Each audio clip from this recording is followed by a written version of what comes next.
We should not censor disinformation, and my reason to say that is to combat disinformation. It sounds contradictory, but it really isn't. Banning disinformation is not as effective as you may think, and it could actually amplify its effects. There are more effective ways to combat disinformation, and letting it spread freely could surprisingly help to fight its effects. I will explain all of this because, unlike almost everyone else, I don't want you to just agree with my political views, but rather to help you form your own independent opinion based on facts without fallacies or emotions, because that's the only way we can have a free, democratic society.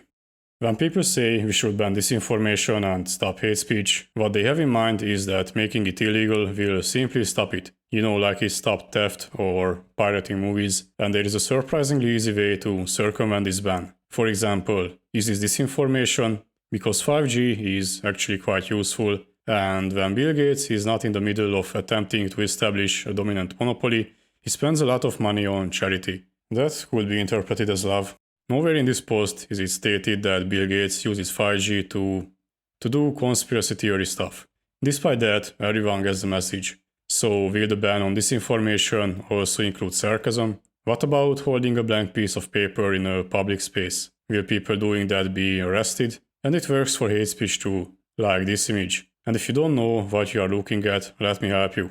Is this picture anti-Semitic? What about these GIFs? Or these pictures? Will the ban extend to triangles? If you don't believe me that the first one is actually an abstract version of this, well, here you go. And there is an endless list of examples how you could circumvent the ban with implied claims without a concrete statement.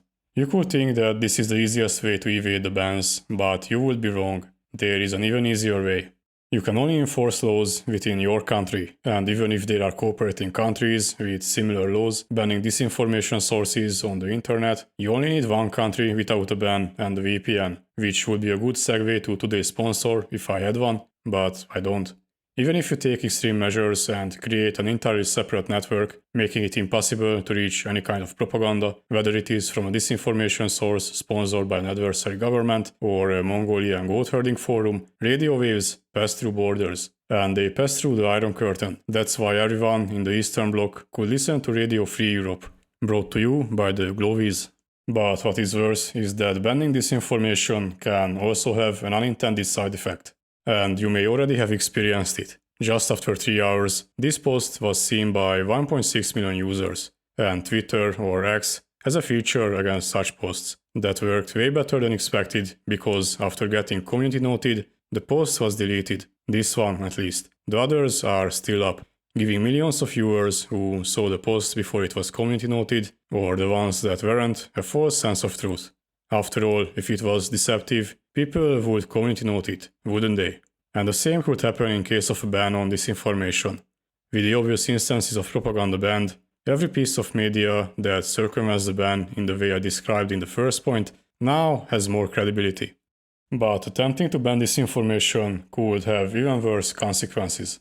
If people who have already developed their political beliefs based on disinformation are just simply banned from sharing it, that because of its nature could contain misinformation, they will probably try to find a way to circumvent these bans, using obscure websites or group messaging apps, or if these are also banned, just creating and using a peer-to-peer network. And the emphasis here is not on yet another way to evade the bans, but on what these methods have in common. If people can discuss their ideas in the open, they will do it in secluded groups, and the very casual members in the group affected by disinformation will probably not bother to look for these groups. So you can actually reduce the number of affected people, but the ones who seek out these groups will probably grow more extreme in their beliefs due to the nature of these groups. People with differing political beliefs will also likely not join these groups. Why would they? They can still discuss their political beliefs in the open.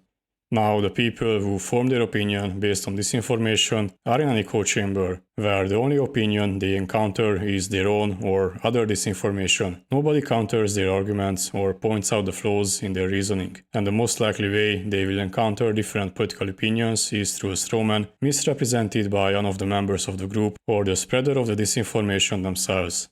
And the same goes for the mainstream platforms the affected group left. They will not really understand the political beliefs or motivations of the people that left, and these could easily be valid motivations with good intentions that, due to misinformation, resulted in extremist or destructive political beliefs.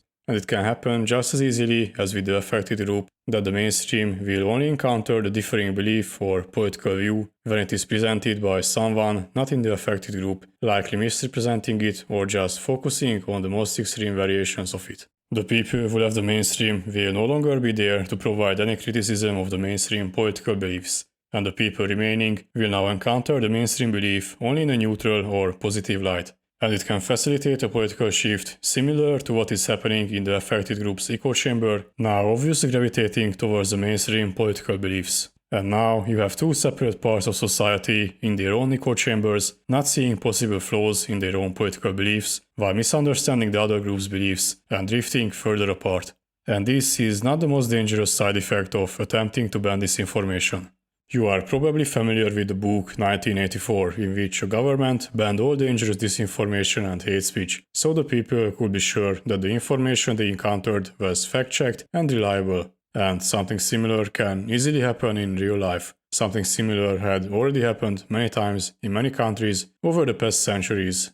Deciding what is true and what isn't, what is allowed and banned, would probably be the highest power in the country. Well, on paper it would probably still be the president, but when you control the narrative and can decide which candidate is the savior of the country and who is funded by them in order to destroy the country and enslave the people, you pretty much decide who the people will elect. And you can manufacture popular support for any kind of decision.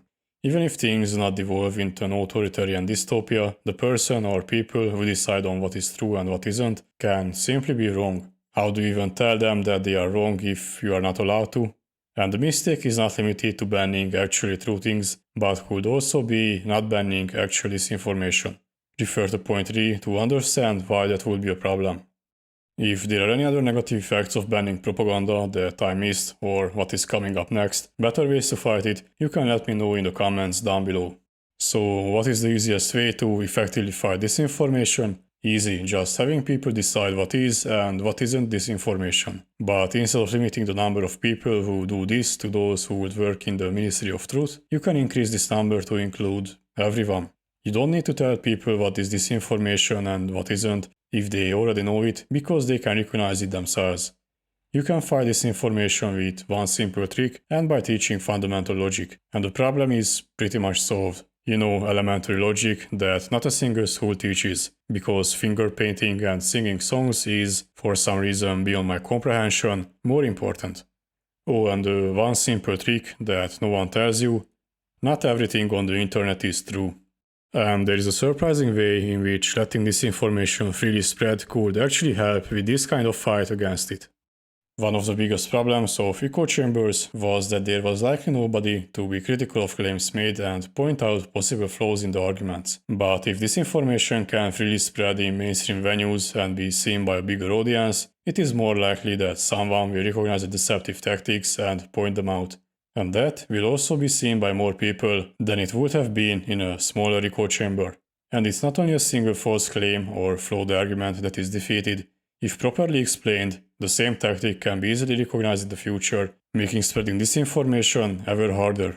And you're likely interested in just that, how disinformation works. And you can learn more about that in my last video. If you know someone who may also benefit from watching my video, feel free to share it with them. Huge thanks to my patrons, J. Brandon and Ardabon, who help me with getting better tools so I can produce high quality and informative videos for you. And thank you for watching.